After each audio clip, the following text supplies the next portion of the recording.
আপনি আর আপনার মেয়ে তো একসঙ্গে 12 দিয়েছিলেন, কালকে তো রেজাল্ট দিয়েছে, কি হয়েছে রেজাল্ট? রেজাল্ট তো খুব ভালো হয়েছে।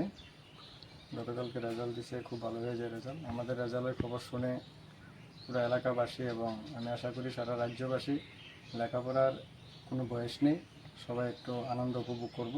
এবং আমার আমরা বাবা ও মেয়ে যে পরীক্ষা দিয়েছে, পরীক্ষা ভালো সাফল্য করেছি। এই সাফল্যকে সবাই দেখে এবং শুনে নিউজে সবাই উৎসাহিত হবে এবং আমার মতো অনেকেই পরীক্ষা দেওয়ার জন্য উৎসাহ হবে বলে আমি আশা করি। 12 পরীক্ষা দিয়েছিলেন, জি, 12 কত পরীক্ষা। পেয়েছেন মার্ক, কত পার্সেন্ট? আমি তো 1997-এ মাধ্যমিক পাস করেছিলাম। তারপরে এই 12 পরীক্ষা ফেল করেছিলাম 99-এ। এরপর থেকে টিউশনি করেছিলাম দীর্ঘ 12 বছরের মতো। তারপরে আর্থিক অবস্থা দুর্বলের কারণে আর অনেক কিছুই আমি আগাইতে পারিনি, পড়াশোনা বাদ দিয়েছি। তারপরে চাকরি পেয়েছি 2014 সালে জানুয়ারি মাসে 10,323-এর আন্ডার গ্রাজুয়েট পদে। তারপরে 2020 সালে মার্চ মাসে চাকরি চলে যায়। তাই জানি না, এটা একটা দুঃখের বিষয়, কেন যে চাকরিটা চলে গেল। চাকরিটা চলে গেছে শুনেছি, কিন্তু কোনো কাগজপত্র আমরা পাই না।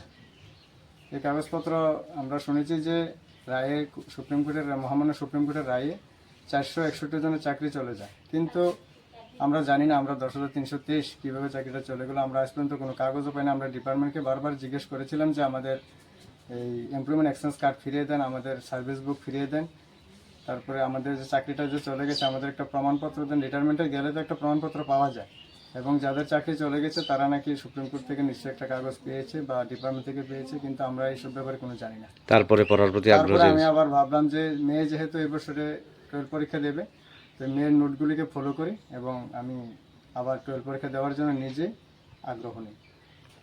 আপনি কত পার্সেন্ট পেয়েছেন? আমি পেয়েছি 42.5%, আপনার এবং মেয়ে মেয়ে পেয়েছে 50%। এবার কোন স্কুলতে দিয়েছিলেন? প্রমোদনগর হায়ার সেকেন্ডারি স্কুল থেকে। এটা কোন কোন আইএসের অধীন? এটা জম্পেজলা আইএস। আইএসের।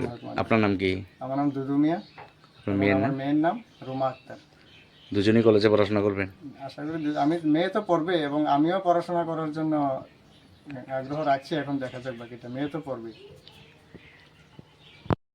মোদি, আপনার স্বামী তো দুদু মিয়া, হ্যাঁ, কেমন লাগছে? খুব ভালো লাগছে। মেয়ের সঙ্গে তো আবার 12 পাস করেছে, মেয়ে পাস করছে, স্বামীও পাস করছে। দুজনেই পাস করছে না? স্বামী কি কাজের ফাঁকে ফাঁকে মেয়ের নোটগুলো পড়তো? হ্যাঁ, কোন স্কুল থেকে দিচ্ছেন? প্রবোধনগর স্কুল থেকে।